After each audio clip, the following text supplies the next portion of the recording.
pursuit of continuous quality education. Living up to DepEd's mandate of no student should be left behind. From the home of Sarong Banggi, The land of Oragons. This is Santo Domingo National High School. School on Air. School on Air.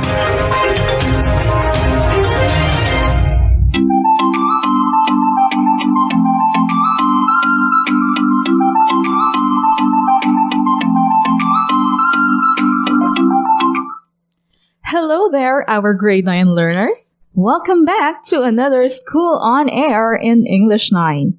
I am beyond thrilled for today's broadcast, and I hope you all feel the same way.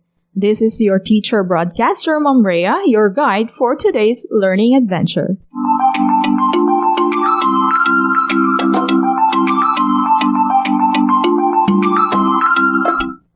Before we start, I hope you have with you your self-learning modules, a pen, and a paper, and you are in a comfortable position so you can listen attentively to our lesson for today.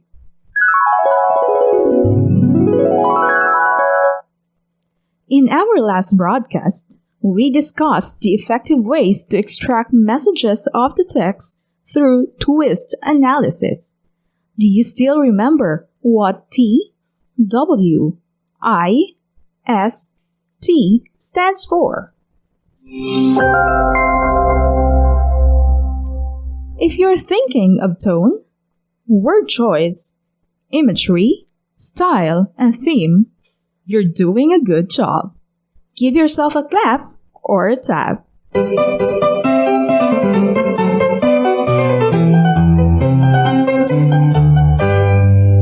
Today, we are taking a deeper understanding on Module 1, Lesson 3, Technology and I, with its most essential learning competency, which is to relate text content to particular issues, concerns, or dispositions in real life. We will also try to identify the author's purpose in writing through skimming and scanning of text for information. Are you ready? It's English time!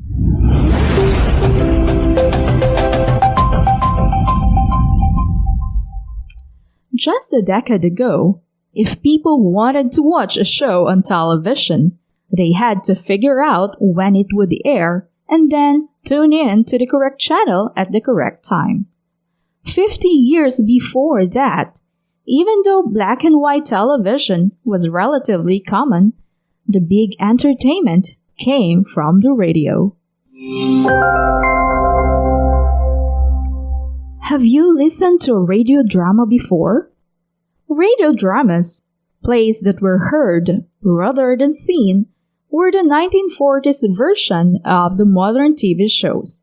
A story that is either told in a half an hour or that continues with a new installment each week. In the Philippines, radio drama is one of its traditions before the rise of the television industry.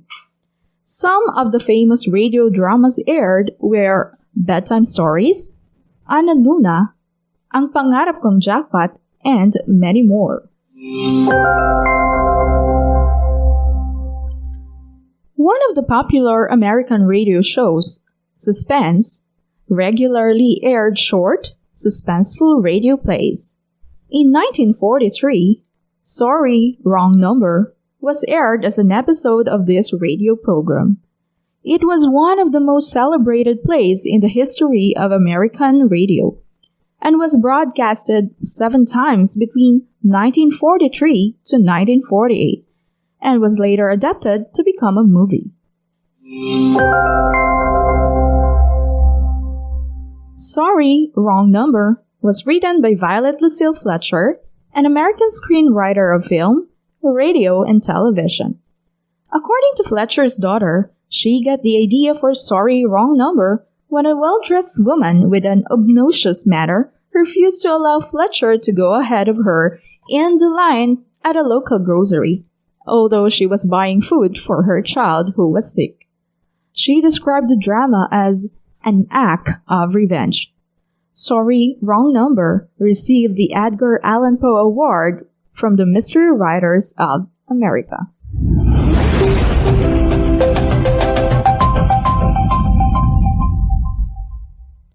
Have you heard an earnest and tense cry of a person before?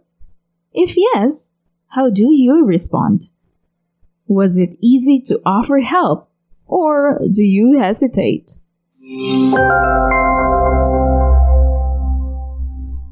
What about you? Have you ever needed help? Did somebody believe you when you cried for help? Let us listen to this award-winning radio play and see if you can relate with what happened to the character. Are you ready? I bet you are, but before that, let me give you a synopsis of what the play you're going to listen to is about.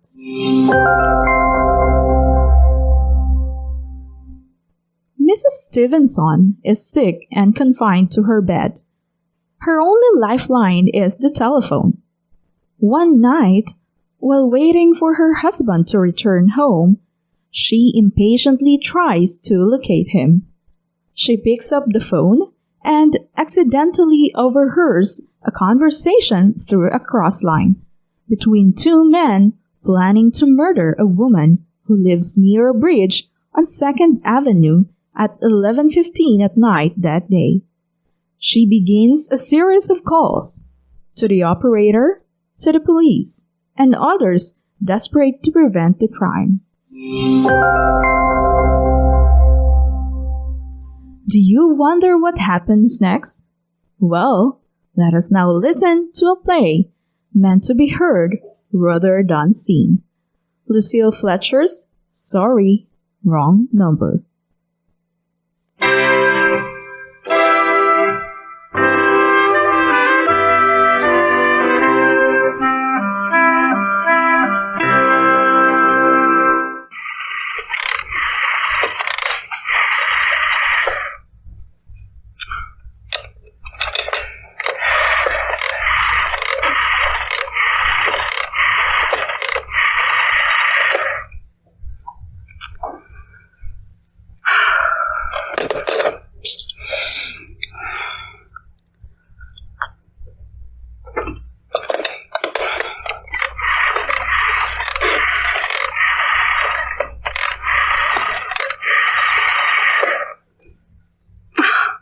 Oh, dear. Your call, please. Operator, I have been dialing 212-7799 now for the last 3/4 of an hour, and the line is always busy, but I don't see how it could be busy that long. Will you try it for me, please? 212-7799. One moment, please. I don't see how it could be busy all this time. It's my husband's office. He's working late tonight, and I'm all alone here in the house. My health is very poor, and I've been feeling so nervous all day. Ringing 212-7799. Hello. Hello? Hello? Is Mr. Stevenson there? Hello. Hello. Hello. Hello. George? Yes, sir. Hello? Who is this? What number am I calling, please? We have heard from our client. He says the coast is clear for tonight. Yes, sir. Where are you now? In the phone booth. You know the address. At 11 o'clock, the security officer goes around to the bar on 2nd Avenue for a beer. Be sure that all the lights downstairs are out. There should be only one light visible from the street. At 11:15, a train crosses the bridge. It makes a noise in case her window is open, and she should scream. Hello? What number is this, please? Okay, I understand. Make it quick. As little blood as possible. Our client does not wish to make her suffer. A knife okay, sir? Yes, a knife will be okay. And remember, remove the rings and bracelets and the jewellery in the bureau drawer. Our client wishes it to look like simple robbery. Okay, I get. Oh, how awful! How unspeakably awful! Your call, please. Operator, I've just been cut off. I'm sorry, madam. What number are you calling? Why, it was supposed to be 2127799, but it wasn't. Some wires must have crossed, and I was cut into a wrong number. And I've just heard the most dreadful thing. A murder. And, operator, you'll simply have to retrace that call at once. I beg your pardon, madam. I don't quite... Oh, I know it was a wrong number, and I had no business listening. But these two men, they were cold-blooded fiends, and they were going to murder somebody, some poor, innocent woman who was all alone in a house near a bridge. And we've got to stop them. We've got to. What number were you calling, madam? That doesn't matter. This was a wrong number, and you dialed it, and we've got to find out what it was immediately. Oh, why are you so stupid? Look, it was obviously a case of some little slip of the finger.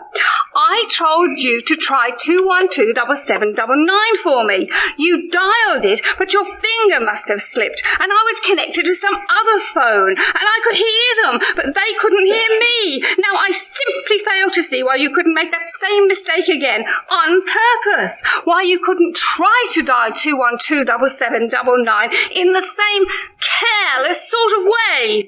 2127799. I will try to get it for you, madam. Thank you. I'm sorry. 2127799 is busy. Operator? Yes, madam. You didn't try to get that wrong number at all. I asked explicitly, and all you did was dial correctly. I'm sorry. What number were you calling? Can't you, for once, forget what number I was calling and do something specific? Now, I want to trace that call. It's my civic duty. It's your civic duty to trace that call and to apprehend those dangerous killers. And if you don't, it'll be on your head. I will connect you with the chief operator. Please. Miss Curtis, will you pick up on 17, please? Somebody wanting a call traced. I can't make head nor tail of it. This is the chief operator. Chief operator, I want you to trace the call, a telephone call, immediately. I don't know where it came from or who was making it, but it's absolutely necessary that it be traced down because it was about a murder. Yes, a terrible, cold-blooded murder of a poor, innocent woman tonight at 11:15. I see. Can you trace it for me? Can you track down those men? It depends, madam. Depends on what? It depends on whether the call is still going on. If it's a live call, we can trace it on the equipment. If it's been disconnected, we can't. Disconnected? If the parties have stopped talking to each other. Oh, but of course they must have stopped talking to each other by now. Well, I can try tracing it. Now, what is your name, madam? Mrs. Stevenson. Mrs. Albert Stevenson. But your telephone number? 684215. But if you go on wasting all this time... And what is your reason for wanting this call traced? My reason? Well, for heaven's sake, isn't it obvious? I overhear two men, they're killers. They're planning to murder this woman. It's a matter for the police. Have you told the police? No, how could I? You'd have to have something more official. Oh, for heaven's sake! You mean to tell me I can't report a murder without getting tied up in all this red tape? Why, it's perfectly idiotic. All right, then. I will call the police. Ridiculous.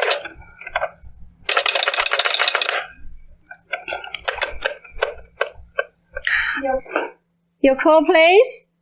The police department, please. Ringing the police department.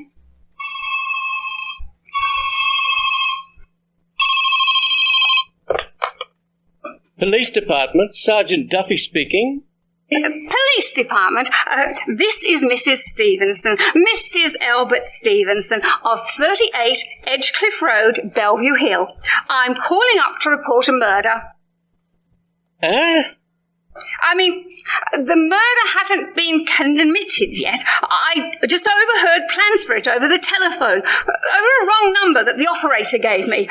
I've been trying to trace down the call myself, but everybody is so stupid. And I guess in the end you're the only people who could do anything. Oh, yes, ma'am. It was a perfectly definite murder. I heard their plans distinctly. 2 men were talking, and they were going to murder some woman at 11:15 tonight. She lived in a house near a bridge.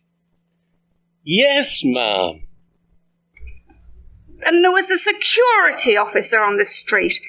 He was going to go round for a beer on 2nd Avenue, and there was some third man, a client, who was paying to have this woman murdered. They were going to take her rings and bracelets and use a knife.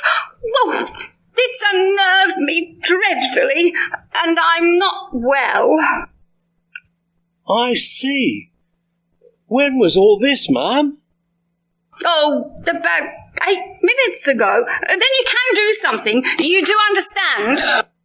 And what's your name, ma'am? Mrs. Stevenson. Mrs. Albert Stevenson. Mrs. Stevenson. And your address? 38 Edgecliff Road, Bellevue Hill. That's near a bridge, Benny's Bridge, you know. And we have a security officer on our street. And what was the number you were calling?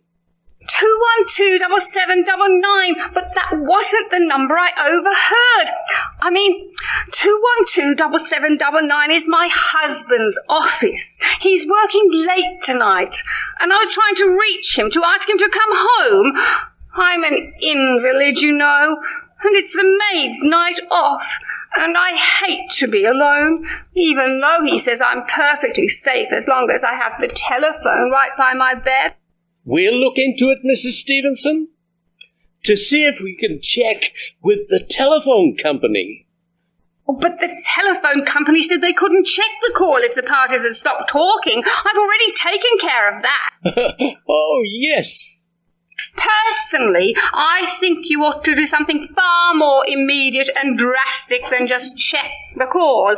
What good does checking the call do if they stop talking? By the time you track it down, they'll have already committed the murder.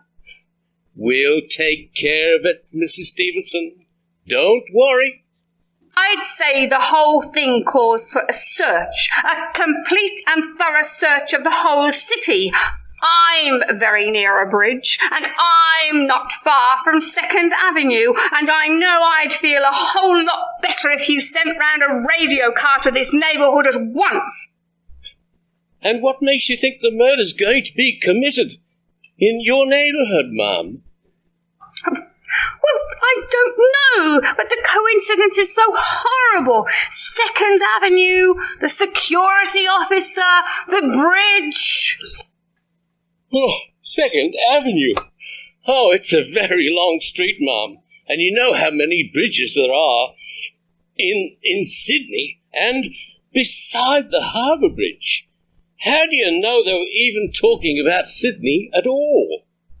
But I heard it on the Sydney dialling system.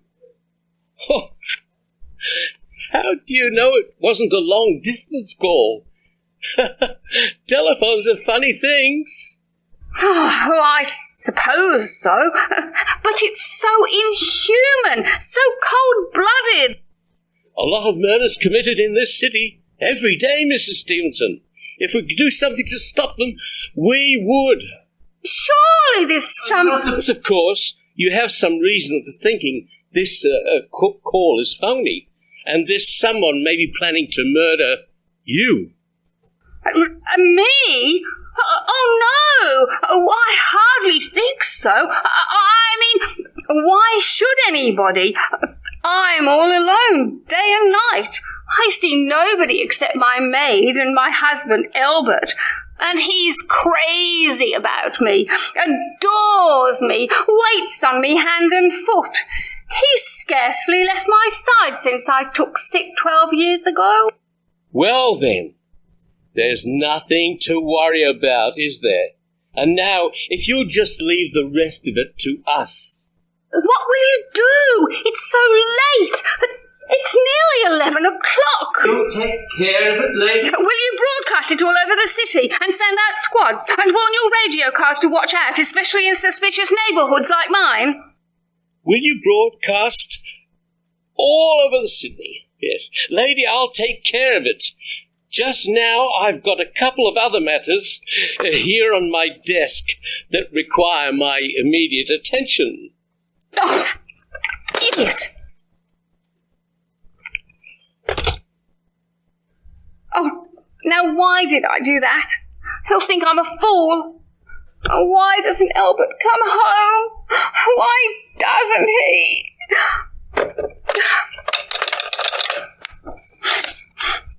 Your call, please. Operator, for heaven's sake, will you try that 212-7799 number again? I can't think what's keeping him so long. Ringing 212-7799. The line is busy. Shall I? I can hear it. You don't have to tell me. I know it's busy. Oh, if only I could get out of this bed for a little while. Oh, I could take a breath of fresh air. Oh, or just lean out of the window and see the street.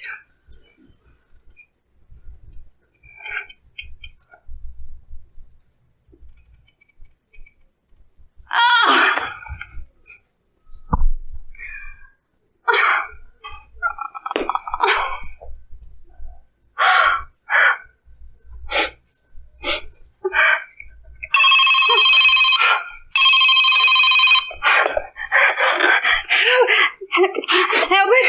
Albert, hello? Oh, for heaven's sake, who is this? Hello? Hello?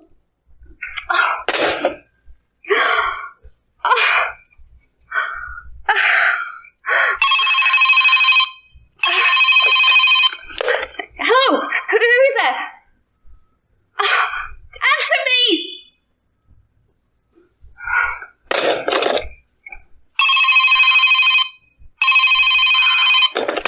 Who is this? Who's calling? Oh.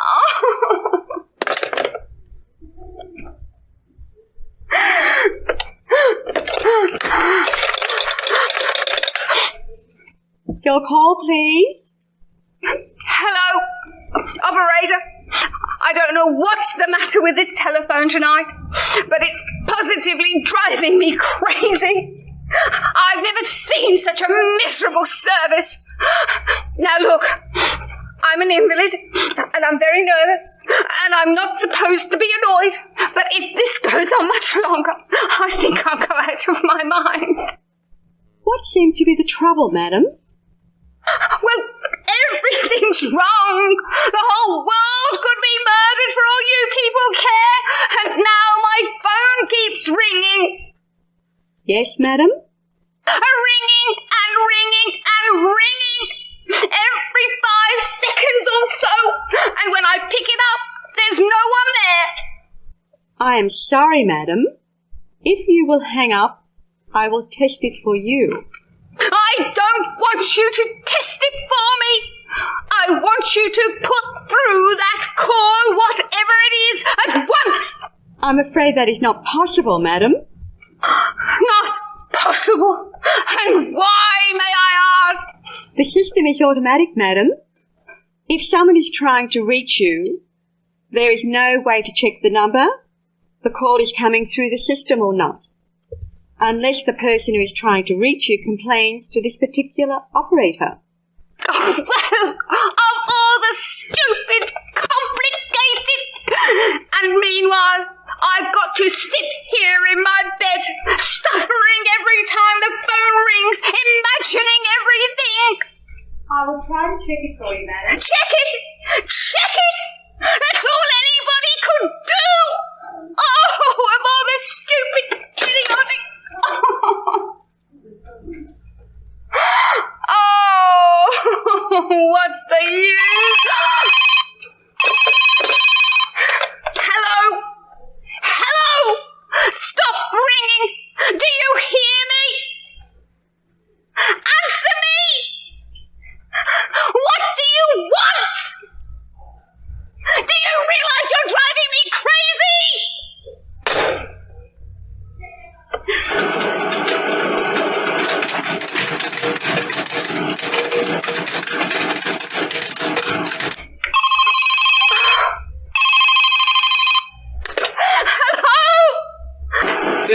telegraph office. I have a telegram here for Mrs. Albert Stevenson.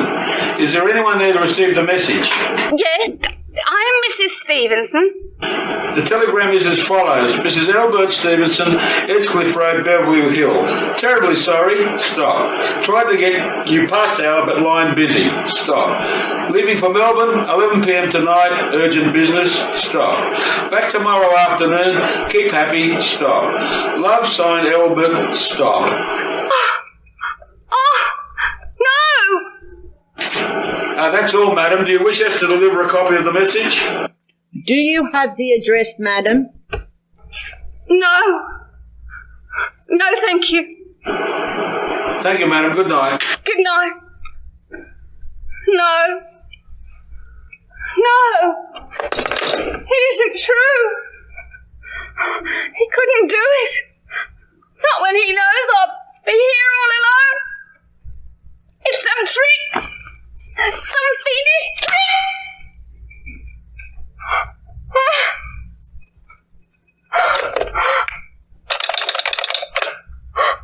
Your call, please. Operator, try that 212-7799 number for me. Just once more, please. Ringing 212-7799.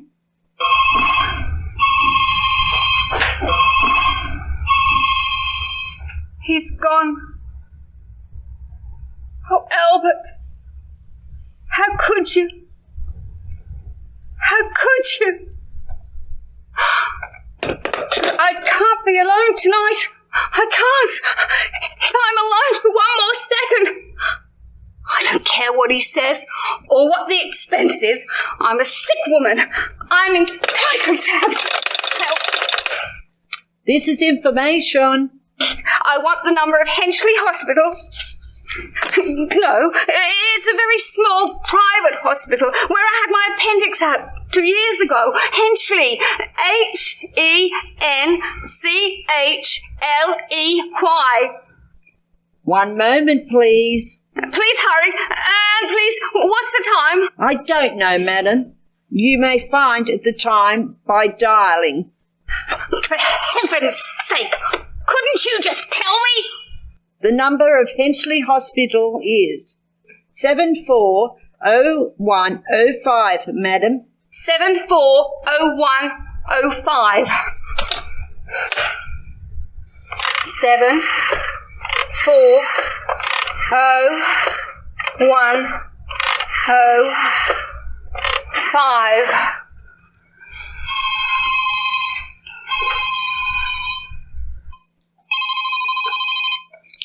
Henchley Hospital, good evening. Nurses Registry. Who was it you wish to speak to, please? I want the Nurses Registry at once. I want a trained nurse. I want to hire her immediately for the night. I see. And what is the nature of the case, madam? Nerves. I'm very nervous. I need soothing and companionship. My husband is away, and I'm just here all alone, and I've been... Have you been recommended to any doctor in particular, madam? No, but I really don't see why all this catechizing is necessary. I want a trained nurse. I was a patient in your hospital 2 years ago, and after all, I do expect to pay for this person. We quite understand that, madam, but registered nurses are very scarce now, and our superintendent has asked us to send people out only on cases where the doctor in charge feels that it is absolutely necessary. Oh, well, it is absolutely necessary. I'm a sick woman. I'm very upset. Very. I'm all alone in this house, and I'm an invalid. And tonight I overheard a conversation that upset me terribly about a murder. A poor woman who was going to be murdered at 11:15 tonight. In fact, if someone doesn't come round at once, I'm afraid I'll go out of my mind. I see. Well, I'll speak to Miss Phillips as soon as she comes in. And what is your name, madam? And what time do you expect Miss Phillips to be in? I really don't know, madam. She went out to supper at 11 o'clock. 11 o'clock? But it's not 11 o'clock yet. Oh! My clock has stopped. Oh, I thought it was running down. What time is it?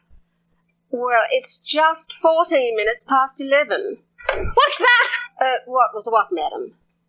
That click just now in my own telephone, as though someone had lifted the receiver off the hook of the extension phone downstairs. I didn't hear it, madam. Now, about this... I did. There's someone in this house. Someone downstairs in the kitchen. And they're listening to me now. They're...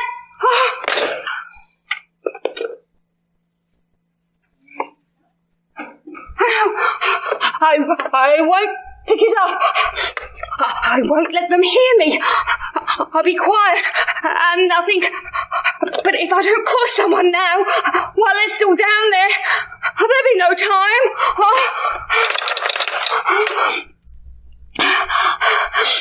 Your call, please. Operator, I'm in dreadful trouble. I cannot hear you, madam. Please speak louder. I don't dare. There's someone listening. Can you hear me now? Your call, please. What number are you calling, madam? You've got to hear me. Oh, please. You've got to help me. There's someone in this house. Someone who's going to murder me. And you've got to help me get in touch with the police. Oh, this is the police department. The police! Ringing the police department.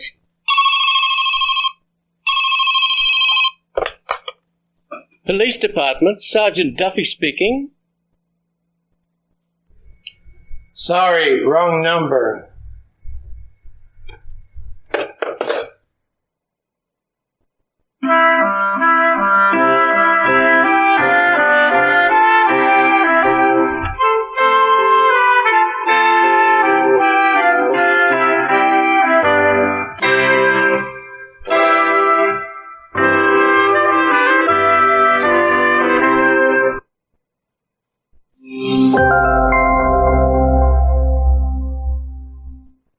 Did you enjoy the radio drama? Were you able to relate to any of the characters? Mrs. Stevenson's, Sergeant Duffy, or Albert? Well, now that we have mentioned these characters, let us now dive into the different tasks that you will have to accomplish for this module.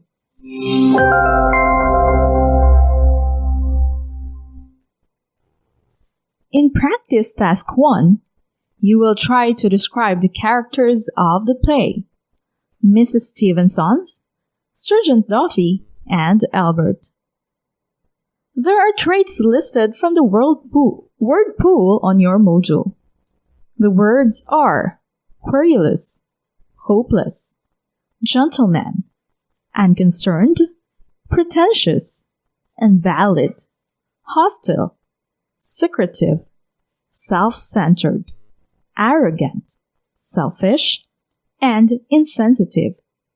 Choose the word that best describes them and write them on the strands of the diagram.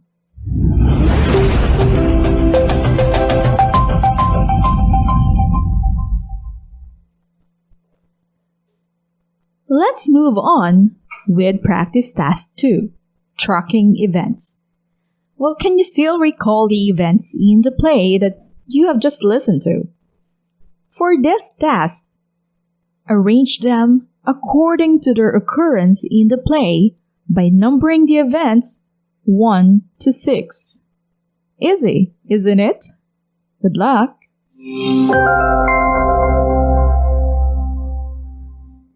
This time, I'd like you to turn your modules on page 16, Post-Test B, Helping Someone in Need. The story of Sorry, Wrong Number conveyed that Mrs. Stevenson has been confined to her bed for 12 years with anxiety issues. No one on the phone has the answers she's seeking, and her anxiety mounts, building suspense that her health may be at risk. Regardless of age, and status in life, people experience anxiety issues like her because of the varied reasons like discrimination and bullying. In today's world, there are youth like you who are victims specifically of cyberbullying. Look at the picture on the center right of your module. How do you think this teenager can be helped? Explain your answer by writing a reflective paragraph composed of 5 sentences. Please be guided by the rubric on your modules. I will look into your answers for these activities on the retrieval of your modules and submission of outputs. Good luck!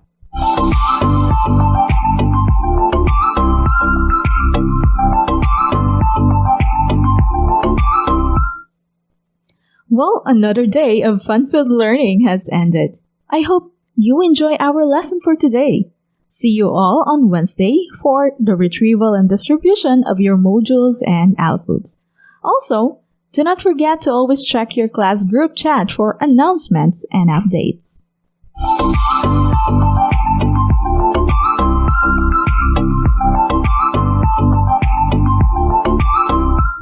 As we end this lesson for today, remember, sometimes wrong numbers are the right numbers.